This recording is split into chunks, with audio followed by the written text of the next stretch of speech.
Guess what day it is? It's November 17th. It is Brienne's due date. And it is 2:30 in the morning as of this recording. And I look fabulous right now. Didn't I tell y'all that she was going to be a late baby? So yeah, I am officially 40 weeks pregnant today. And oh boy, a lot's happened. So I am about 1 centimeter dilated, maybe 2, probably more closer to 1 centimeter dilated, and I have been for about 2 weeks now. 2 doctor visits ago, we discovered I was about 1 centimeter dilated, and then last time I went, which was probably less than a week ago, there was no improvement. So we went ahead and scheduled for induction day, November 18th at night, and then expected delivery November 19th during the day. So regardless, hopefully I will be having a baby within the next couple days, as long as the induction works. I'm not really looking forward to the induction process, because that means that I have to be at the hospital for a long time. I have to have a stupid IV in me for a long time. I have to not eat for a long time. But I've done a lot of research, and I've come to the conclusion that it is the safest thing to do, the most healthy thing to do, to be induced at some point during this week rather than wait till 41 weeks or 42 weeks. That'd be really bad. So yeah, I needed to get induced some point this week, so there's really no point in waiting. It's just gonna suck having to be there for a long time. And I don't really mind me being there for a long time, but I'm really worried because Talos has been extremely sick for like 2 weeks. He's finally started eating again. He's eating hay right now. I'm gonna show him. Please excuse the poop, because they poop every 2 seconds on the floor. But this little guy, the all brown one, he wasn't eating at all. And then, a couple days ago, in 2 days, he had 3 freaking seizures. And he's never had any seizures before. Wow, this is really flattering. But the bunnies are cute. I had to spend probably over $500 on emergency vet bills to save his freaking life. So, and tons of force feeding and giving him shots and stuff. But he's good now when it comes to eating. He hasn't had any seizures for a few days now. And he's only on oral medication. He's on some GI stasis meds, an antibiotic, and like a worming medicine to hopefully get rid of his seizures. And it seems to be working, so. But the point I was trying to get to is, when I'm at the hospital, I can't give him his medicine, obviously. So I'm going to have to trust a family member to do that for me. And I struggle trusting them to do it, because they have no idea how to do it. I'm going to have to teach them probably tomorrow. But, wow, I look like a man right now. But yeah,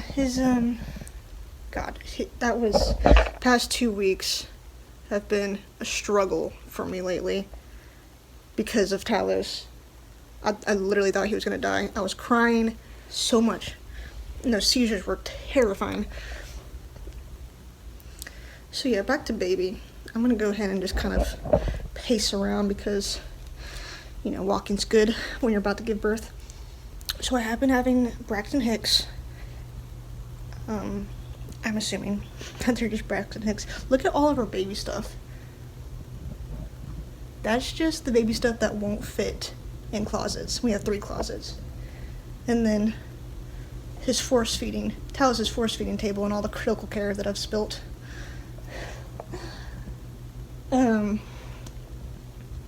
Every day, my Braxton Hicks become more and more often. They're still irregular, but they are coming more often. And I'm starting to feel like major hot flashes during them. They start like in my chest. Like it feels like a tightening in my chest, like it's hard to breathe. Kind of like when you're about to have an anxiety attack and you feel that tightening in your chest.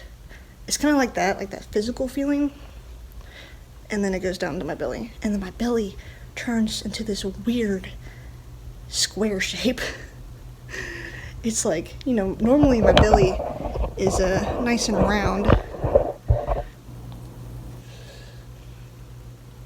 But, it'll turn into a very strange box when I'm contracting.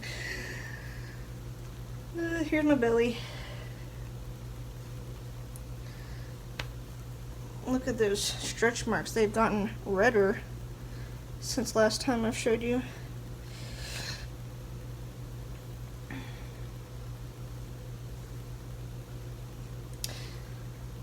So this is probably the last time you're going to see my belly. Hopefully it's the last time you'll see my belly. She's pretty low.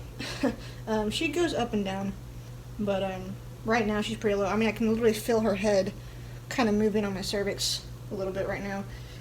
This is quite a sight. This is quite the sight. There are these stretch marks. See, these stretch marks aren't as bad. But these are like super red. I don't know why these are so much worse. No stretch marks on my belly. Oh, my belly's very, very round.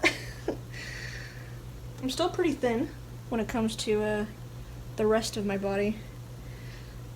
Except for my neck. My neck is like a turkey neck. I haven't worked out my arms in probably 9 months.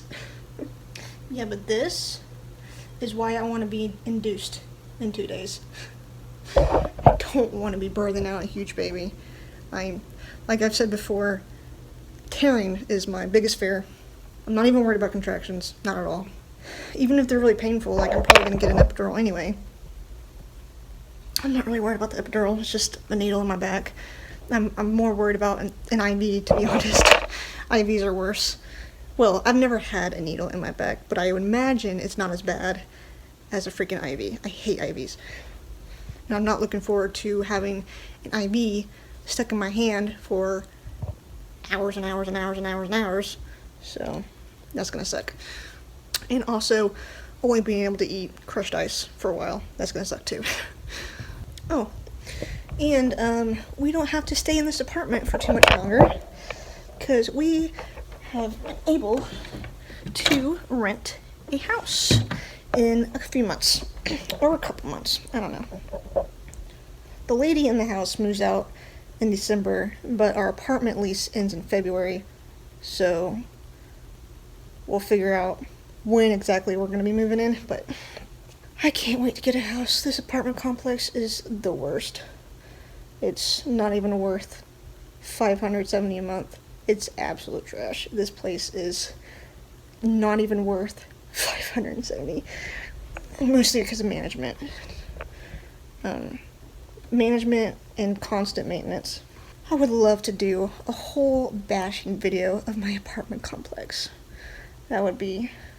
I want to tear this place down. I want to, right before I leave, I want to put actual shit in the air vents. I want to... God, this place is so bad. Anyway. And then birth vlog.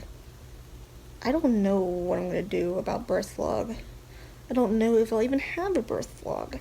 I might just have a vlog after she's born. I don't know if I'm going to post online any of my birth or not. We'll see what happens.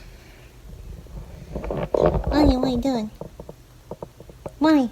Better not be chewing on wires. Better not. Anyway, the heater's turning on, and you won't be able to hear me in about 5 seconds. But that's all I have for you for this vlog. So, yeah, I guess I'll talk to you when it's birthday or after birthday. See ya. Wish me luck.